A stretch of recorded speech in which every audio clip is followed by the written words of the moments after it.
dari kisah Nabi Khidir yang mengajak Musa melakukan perjalanan untuk membuktikan bahwa Khidir tidak pintar. Itu Khidir melakukan 3 hal yang Musa tidak boleh bertanya, tapi Musa tidak tahan untuk tidak bertanya. Yang saya ingin tafsirkan adalah soal dimensi waktu. Jadi pertama, Khidir membocorkan kapal. Yang nomor 2, Khidir membunuh anak kecil. Yang ketiga, Khidir menegakkan pagar yang roboh. Di setiap pekerjaan ini Musa selalu protes. Sampai yang ketiga kali, hadza firaqun baini wa bainaka ya Musa. Kamu sudah 3 kali bertanya dan kamu sudah berada di puncak pelanggaran kamu terhadap saya. Kamu tidak boleh tanya. Kan kamu bertanya sampai 3 kali, sekarang inilah perpisahanku denganmu. Hadza firaqun baini wa bainaka.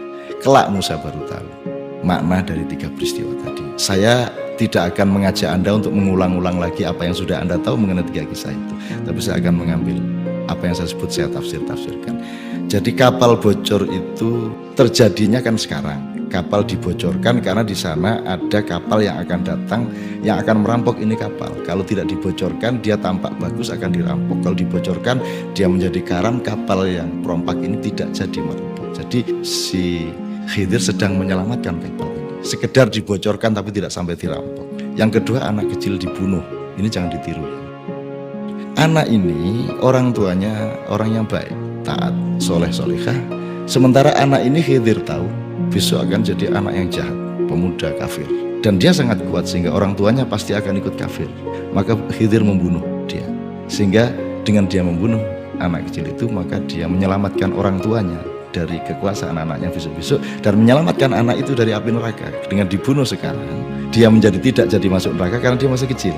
Orang tuanya juga tidak jadi masuk neraka karena anaknya tidak sempat mempengaruhi dia untuk jadi orang kafir. Jadi Khidir sedang menyelamatkan anak itu. Tapi Anda dan saya tidak usah pulang dari sini terus cari anak kecil kita putus kepalanya.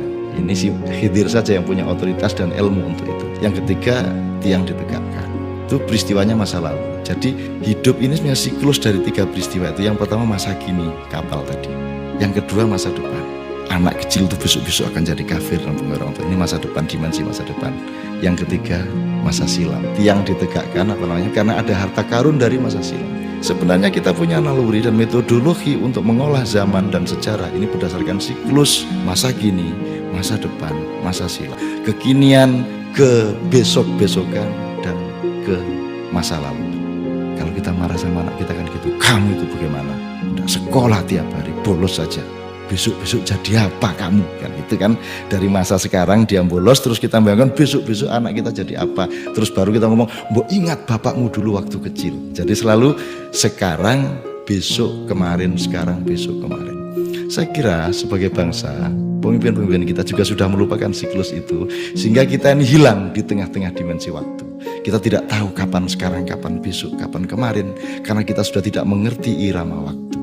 Saya kira kita belajar soal waktu kepada Khidir, dan saya kira dalam waktu 5 tahun ini Indonesia membutuhkan salah satu muridnya Nabi Khidir dalam tanda petik yang bisa memberi pencerahan kepada bangsa Indonesia untuk menata secara ritmis langkah-langkahnya pada periode-periode yang akan datang. Dan saya yakin, yakin-yakinnya Allah akan mengabulkan, mengirimkan dan memunculkan orang yang masih tersembunyi itu untuk datang kepada Anda dan kepada saya, untuk mengajari kita bagaimana menata masa depan Indonesia dengan ilmu waktu seperti itu.